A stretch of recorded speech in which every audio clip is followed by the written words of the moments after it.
Good morning, everyone. So, today we are looking forward for the topic of cyber threats in real life. So, if we talk about cyber threats क्या होते हैं, ये समझने के लिए हमें पहले समझना पड़ेगा कि ये जो वर्ड है साइबर, ये क्या सिग्निफाई करता है, या फिर साइबर स्पेस क्या होता है. तो किसी को पता है साइबर वर्ड का ओरिजिन? एनीवन? साइबरनेटिक्स.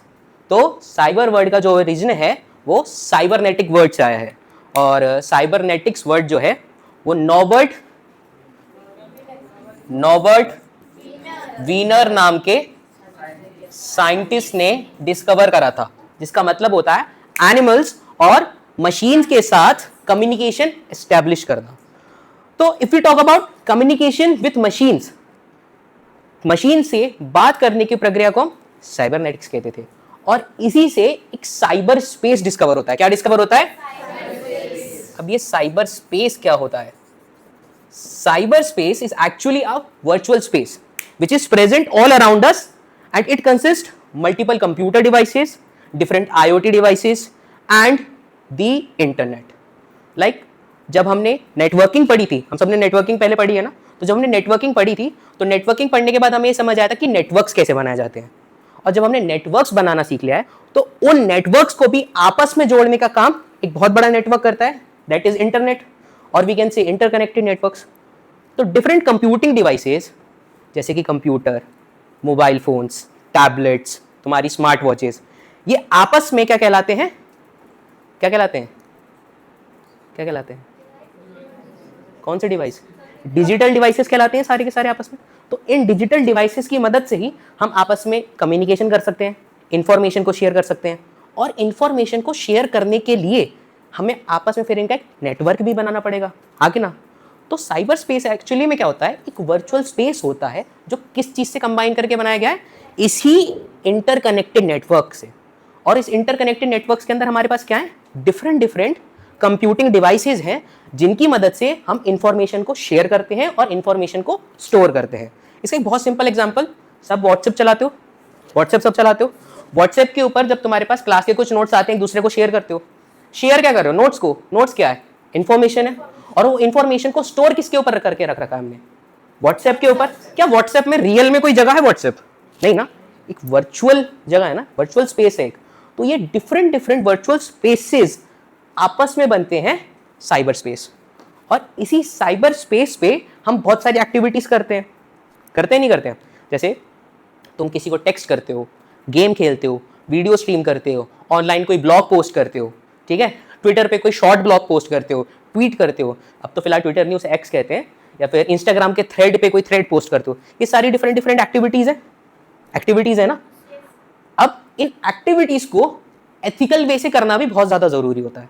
क्यों? क्योंकि अभी हमने पहले पढ़ा था कि जो भी व्यक्ति होता है उसको एक एथिकल तरीके से लाइफ में जीना चाहिए. जैसे क्लास में बैठे हो, सब एथिकली बैठे हुए, कोई शोर शराबा नहीं कर रहा, कोई किसी से बात नहीं कर रहा.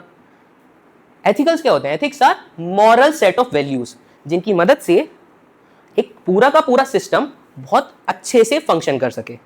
ठीक है. तो जब हम रियल वर्ल्ड में इन एथिक्स को फॉलो करते हैं तो हमें वर्चुअल वर्ल्ड में भी कुछ एथिक्स को फॉलो करना पड़ेगा ना. एथिक्स का मतलब होता है एक ऐसा मॉरल सेट ऑफ वैल्यूज जिसकी मदद से वो पूरा का पूरा सिस्टम साथ में बहुत अच्छे तरीके से फंक्शन कर सके. तो इन्हीं मॉरल सेट ऑफ वैल्यूज को जब हम साइबर स्पेस में फॉलो करना चालू कर देते हैं तो उन्हें हम कहलाते हैं साइबर एथिक्स. क्या कहलाते हैं? Cyber ethics. अब जैसे हमारे पास साइबर एथिक्स आए वैसे ही आते हैं साइबर थ्रेट्स. साइबर थ्रेट्स क्यों आते हैं? क्योंकि कुछ थ्रेट्स तो हमारे पास रियल लाइफ में प्रेजेंट होते हैं. जैसे थ्रेट जो न्यूसेंस क्रिएट करते हैं, जैसे स्कूल में कोई बच्चे होंगे जो लड़ाई झगड़ा करते होंगे, शैतानी करते होंगे, होमवर्क कंप्लीट नहीं करते होंगे, वैसे ही साइबर स्पेस में भी कुछ ऐसे थ्रेट्स होंगे, कुछ ऐसे लोग होंगे जो डिफरेंट हार्मफुल एक्टिविटीज कंडक्ट करते होंगे और जिनकी वजह से हमें परेशानी आती होगी. क्योंकि at the end cyber space का यूज कौन कर रहा है? इंसान ही यूज करते हैं साइबर स्पेस का. जितना भी ये वर्चुअल एनवायरनमेंट बना हुआ है, इंटरनेट, डिफरेंट डिजिटल डिवाइसेस, इस्तेमाल कौन कर रहा है? इन्हें ह्यूमंस कर रहे हैं. डॉग तो इस्तेमाल नहीं करेगा ना लैपटॉप का. या किसी दिन सड़क पे जा रहे हो तो देख रहे हो कि डॉग्स, कैट्स, डिफरेंट एनिमल जो है वो लैपटॉप लेके बैठे हुए हैं कि आज हम कोडिंग करेंगे. नहीं ना. देखते क्या इंसान ही इस्तेमाल करते हैं। तो जब इंसान ही डिफरेंट डिफरेंट साइबर स्पेसेस में मौजूद नेटवर्क्स का, कंप्यूटर डिवाइसेस का इस्तेमाल कर रहे हैं, तो साइबर थ्रेट से भी बचाना या साइबर थ्रेट से बचना किसके लिए ज़रूरी है? इंसानों के लिए ज़रूरी है ना। तो अब हम कुछ ऐसे रियल लाइफ साइबर अटैक के इंसिडेंट से ये समझेंगे कि हमारे पास डिफरेंट डिफरेंट साइबर थ्रेट्स होते कौन से। सबसे पहले हम बात करेंगे साइबर बुलिंग और ब्लैकमेल की। किसकी? Cyber bullying and blackmail. अब इसके लिए मैंने एक बहुत अच्छी सी स्टोरी उठाई है। ये कनाडा की अमेंडा टॉड की एक स्टोरी है। अच्छा, अमेंडा टॉड क्या थी? अमेरिका में, कनाडा में रहने वाली एक लड़की थी। ऑलमोस्ट शायद तुम्हारी एज की होगी या तुमसे थोड़ी सी बड़ी होगी।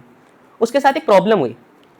जैसे तुम सबने ओमीगल का नाम सुना होगा, जैसे ओमीगल वगैरह क्या रहता है, हम उस पर स्ट्रेंजर से मिल सकते हैं, ठीक है। तो इसने क्या करा था, एक ऐप इंस्टॉल करा था ओमीगल जैसा, जिसपे वो एक पर्टिकुलर स्ट्रेंजर से मिली, और स्ट्रेंजर से मिलने के बाद उस स्ट्रेंजर ने उसे इतना कंफर्टेबल कर दिया कि वो बात करने लगे, थोड़ा ज़्यादा बात करने लगे, और उस स्ट्रेंजर ने उसकी कुछ बुरी फोटोज़ या बुरी वीडियोज़ अपने पास रख ली, और उन बुरी वीडियोज़ की वजह से उसने उसे क्या करा, ब्लैकमेल और साइबर बुली करना चालू कर दिया।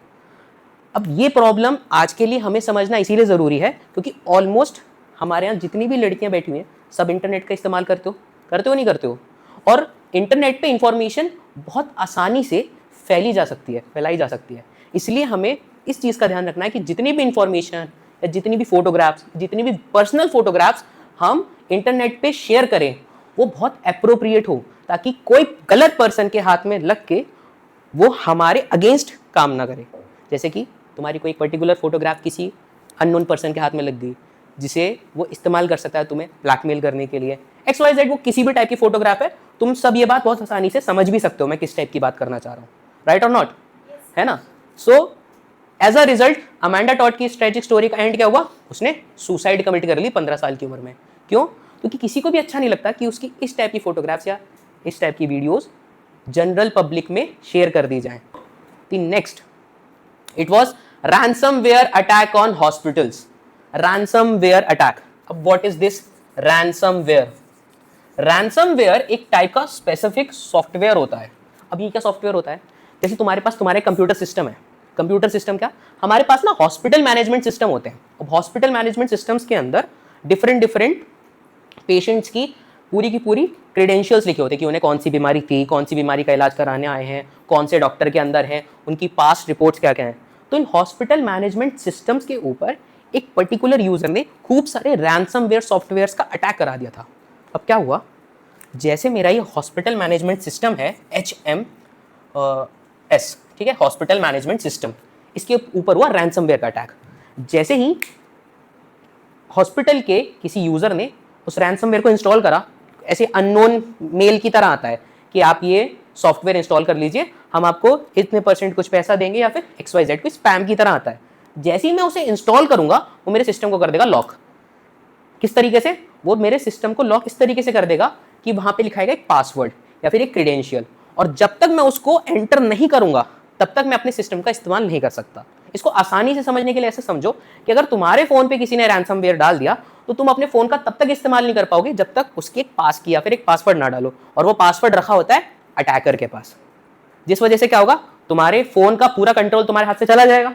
और यही इस केस में हुआ था। रैंसमवेयर का अटैक जब हुआ था तो उन लोगों ने कुछ पैसों की मांग करी थी कि आप मुझे पैसे दे दीजिए, तभी हम आपके लॉक्ड सिस्टम को अनलॉक कर सकते हैं, नहीं तो आपका सिस्टम हमेशा के लिए लॉक्ड रहेगा और आप अपने पेशेंट्स की कोई भी जानकारी तक एक्सेस नहीं कर पाओगे। नेक्स्ट आता है हमारे पास फिशिंग स्कैम, या फिर जिसे हम कहते हैं बैंक फ्रॉड। अब क्या हुआ, SBI के फेक आईडी से, फेक मेल आईडी से कई सारे मेल्स या फिर कई सारे फोन मैसेजेस लोगों के पास जाने लगे कि आपको ये स्कीम हम ऑफर करते हैं, या फिर आपको इतने % इंटरेस्ट पे लोन ऑफर करते हैं, इस लिंक पे क्लिक करिए। एक्चुअली फिशिंग में क्या होता है, आपको बिल्कुल कंपनी की तरह दिखने वाला एक मैसेज आएगा जो बिल्कुल ऐसा लगेगा कि आपको एकदम प्रोफेशनल बैंक या फिर किसी प्रोफेशनल कंपनी से आया हुआ, बल्कि होता वो फेक है। दिखेगा आपको ऐसा कि वो प्रोफेशनल है, और उसके साथ एक लिंक अटैच्ड होगा जो आपको कह रहा होगा कि अगर आप इस लिंक पे क्लिक करेंगे तो आपके साथ कुछ पर्टिकुलर XYZ चीज अच्छी होगी, कुछ भी हो सकता है, या तो लॉटरी लगने का मैसेज आएगा, या तो ऐसा आएगा कि हम आपको लोन ऑफर कर रहे हैं, या तो आएगा कि ऐसा कि आप इस हैकाथॉन में, जैसे कि कंप्यूटर साइंस में भी बच्चे बहुत सारे हैकाथॉन्स में पार्टिसिपेट करते हैं, कि आप इस हैकाथॉन में पार्टिसिपेट करेंगे तो आपकी यहाँ नौकरी लग जाएगी।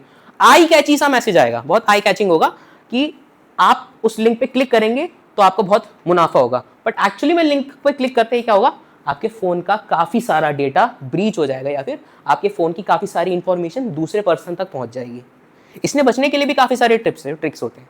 सबसे मेन क्या है, हमेशा लिंक को क्लिक करने से पहले उस लिंक की पूरी तरह से छानबीन कर लो, उसे देख ले, अगर वो प्रोफेशनल लगे तभी उस लिंक पे क्लिक करें, नहीं तो नहीं करें। नेक्स्ट आता है हमारा data breach Facebook privacy scandal.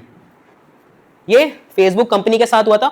Almost 87 million लोगों का डेटा ब्रीच हुआ था। डेटा ब्रीच होने से मतलब है उनके फेसबुक आईडीज और उनके फेसबुक अकाउंट्स के रिलेटेड जितने भी इंफॉर्मेशन है वो किसी XYZ अननोन यूजर के हाथों लग गई थी, और पर्सनल डेटा हार्वेस्ट करा गया था बिना किसी कंसेंट के। मतलब पर्सनल डेटा हार्वेस्ट करने का मतलब, जैसे तुम्हारे पास फेसबुक अकाउंट्स होते हैं, वहां जब तुम आईडी लॉक कर देते हो तो क्या तुम्हारी कोई प्रोफाइल आईडी देख सकता है? नहीं देख सकता। तुम्हारी पोस्ट देख सकता है? नहीं देख सकता।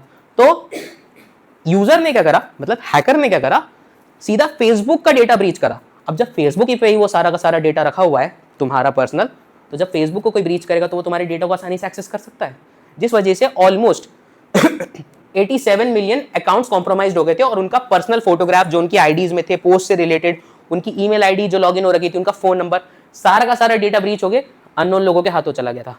क्या आज तक पता चला इसके पीछे कौन था? शायद ही पता चला होगा, क्योंकि ये जो अटैक्स होते हैं ये इतने ज़्यादा वेल प्रिपेयर्ड होते हैं कि इनके बारे में कोई पता ही नहीं लगा पाता। अभी कुछ समय पहले तुम्हें याद है कि बहुत बड़े बड़े मिनिस्टर्स का अकाउंट हैक हो गया था एक्स पे या ट्विटर पे, जैसे कि नरेंद्र मोदी जी का भी अकाउंट हैक हो गया था, फिर इसके बाद डोनाल्ड ट्रंप का, और बड़े बड़े बिजनेसमैन का, जैसे कि आई गेस एलन मस्क वगैरह का भी अकाउंट हैक हो गया था, और उससे क्रिप्टो करेंसी वाली कुछ लाइव स्ट्रीम चलनी चालू हो गई थी। देखी थी नहीं देखी थी? शायद तुम उस समय थोड़े छोटे रहे होंगे, लेकिन ये अभी 2-3 साल पहले की बात है। तो ऐसे क्या होता है, बहुत सारे डेटा ब्रीचेस हो जाते हैं, आईडीज और पर्सनल डेटा अननोन यूजर तक पहुंच जाता है, और हम एट द एंड कुछ कर पाते हैं नहीं। इसलिए हमेशा ध्यान रखना चाहिए कि हम ऑनलाइन जो भी डेटा शेयर करें वो बहुत अप्रोप्रिएट हो, क्योंकि वंस आप ऑनलाइन कोई डेटा शेयर कर दो वो कभी डिलीट ही नहीं हो सकता। अगर आपको ये लगता है कि व्हाट्सएप से डिलीट फॉर एवरीवन करने के बाद मेरी कोई फोटो, मेरी कोई वीडियो डिलीट हो गई है, तो वो डिलीट नहीं हुई है बेटा, वो हमेशा उस व्हाट्सएप पे रहेगी, उस व्हाट्सएप के सर्वर पे रहेगी, ठीक है, बड़े बड़े डेटा सेंटर्स पे रहेगी, और उस इंफॉर्मेशन को कोई भी एक्सेस कर सकता है। कैसे? व्हाट्सएप पे साइबर अटैक करके। फिर कॉर्पोरेट हैक, सोनी पिक्चर्स। अच्छा, 2014 के अंदर ये सोनी पिक्चर्स का अटैक हुआ था, जिसमें क्या हुआ था, इंटरनेट मेल्स की मदद से उनकी कुछ अनरिलीज्ड फिल्म्स और सेंसिटिव एम्प्लॉय की इंफॉर्मेशन लीक हो गई थी। अनरिलीज पिक्चर्स मतलब सोनी पिक्चर्स का तो नाम सुना है ना, स्पाइडरमैन देखी सबने? तो स्पाइडरमैन जो पिक्चर बना, मतलब स्पाइडरमैन जिस प्रोडक्शन हाउस की पिक्चर है वो है सोनी पिक्चर्स, और डिफरेंट सुपर हीरोज की मूवीज बनाई है, और भी बहुत सारी सोनी पिक्चर्स ने मूवीज बनाई है। तो सोनी पिक्चर्स वालों की कुछ अनरिलीज फिल्म्स और उनके कुछ एम्प्लॉयज की सीक्रेट इंफॉर्मेशन लीक हो गई थी। किस वजह से? एक पर्सन था जिसने सीधा ब्रीच कर दिया था सोनी पिक्चर्स के मेन सर्वर को, और ब्रीच करने के बाद उसने जितनी भी अनरिलीज पिक्चर थी उनको बाहर ले आया और उनको अपलोड करना चालू कर दिया। अच्छा, आज के समय में सोचो, अभी तुमने शायद देखा हो नहीं देखो, ट्रेलर आया था स्पाइडरमैन ब्रांड न्यू डे का, स्पाइडरमैन की 3rd मूवी आ रही है, उसका ट्रेलर आया। अगर वो पिक्चर रिलीज हो जाए, रिलीज होने से पहले, यानी कि कोई फेक वेबसाइट उस पिक्चर को डाल दे, तो क्या क्या नुकसान होगा? कोई पिक्चर देखने जाएगा? थिएटर्स में जाएंगे लोग? नहीं, घर बैठे बैठे देख लेंगे। तो एट द एंड किसका प्रॉब्लम होगा, या फिर मतलब किसका नुकसान होगा? स्टूडियो का। जिस स्टूडियो ने वो मूवी बनाई है उसके तो पैसे एकदम बर्बाद। तो यही हुआ था, और ऑलमोस्ट 100 मिलियन का डायरेक्ट डैमेज हुआ था। किसको? सोनी कंपनी को। फिर आता है गेमिंग फ्रॉड, पबजी स्कैम्स, सबसे ज्यादा चलने वाला स्कैम। सब चलाते होगे पबजी, तो खेलते होगे पबजी, नहीं तो फ्री फायर तो खेलते ही हो गया, आई गेस खेलते हो। उसके अंदर उस फ्री फायर का वो होता है लिमिटेड एडिशन वाली कॉस्ट्यूम्स आती हैं जो हर किसी के पास नहीं होती, स्किन्स, जिन्हें स्किन्स कहते हैं, देखी होंगी सबने, इस्तेमाल करते हो। कुछ स्पेशल इमोट आते हैं जिन्हें पैसे खरीदने पे, जैसे पबजी में तो यूसी खरीदी जाती थी, है ना? फ्री फायर में क्या खरीदा जाता है? किससे? डायमंड से खरीदा जाता है ना? तो उसके अंदर स्कैम्स क्या होने लगे थे, लोगों को डिफरेंट वेबसाइट से आने लगा था कि आप मेरी वेबसाइट से सस्ते में यूसी खरीद सकते हो, सस्ते में डायमंड्स खरीद सकते हो। एट द एंड क्या होता, वो आपकी क्रेडिट कार्ड या डेबिट कार्ड की इन्फॉर्मेशन लेते और उस इन्फॉर्मेशन को लीक कर देते, या फिर वो आपके पर्सनल डेटा को इस्तेमाल कर लेते, ठीक है ना। Resale of assets, like specifically इसमें प्रॉब्लम आई थी रीसेल ऑफ एसेट्स, यानी कि तुम्हारी कोई आईडी लेता, जैसे आईडी लेने के लिए तुम्हारी ईमेल आईडी की जरूरत है पबजी की आईडी लेने के लिए, हाँ कि ना। तो वो ईमेल आईडी कैसे निकालता कि मैं तुम्हें सस्ते में स्किन ऑफर करूंगा, बस ईमेल लॉगिन कर दो। वो जैसे तुमने कहीं ईमेल लॉगिन करी, वो ईमेल उसके पास पहुंच गई, फिर उसने तुम्हारी आईडी कर ली हैक, या फिर अपने पास स्टोर करके रख ली। और अपने पास रखने के बाद तुम्हारी आईडी का कंट्रोल तो तुम्हारे पास से गया, उसके पास एक बहुत वेल एडिशन वाली आईडी है, अब वो जहाँ चाहे उसका इस्तेमाल कर सके। तो ऐसे ही हमारे पास डिफरेंट प्रॉब्लम्स होती हैं। लास्ट है हमारे पास critical infrastructure attack. Critical infrastructure attack क्या था कि 2015-16 में यूक्रेन का जो क्रिटिकल सिस्टम है, यानी पावर ग्रिड है, पावर ग्रिड समझते हो, जिससे पूरे नेशन में इलेक्ट्रिसिटी आती है, उसे पावर ग्रिड कहते हैं। उस पावर ग्रिड पे ये अटैक कर दिया था, जिस वजह से ऑलमोस्ट पूरा नेशन की इलेक्ट्रिसिटी आनी बंद हो गई थी। सो हमारे पास ये डिफरेंट अटैक से ये समझने का जरूरत है कि जितने भी साइबर थ्रेट्स हैं वो अफेक्ट हमारे रियल लाइफ पे ही करते हैं, भले ही वो प्रेजेंट वर्चुअल स्पेस में है और अटैक्स हो रहे हैं वर्चुअल स्पेस में, लेकिन उन्हें जोड़ने का काम कौन करता है रियल लाइफ से? इंसान ही तो करते हैं, ह्यूमंस करते हैं। इसलिए आफ्टर ऑल दिस अटैक्स, ये सारी की सारी प्रॉब्लम्स रियल लाइफ में ही रहेंगी।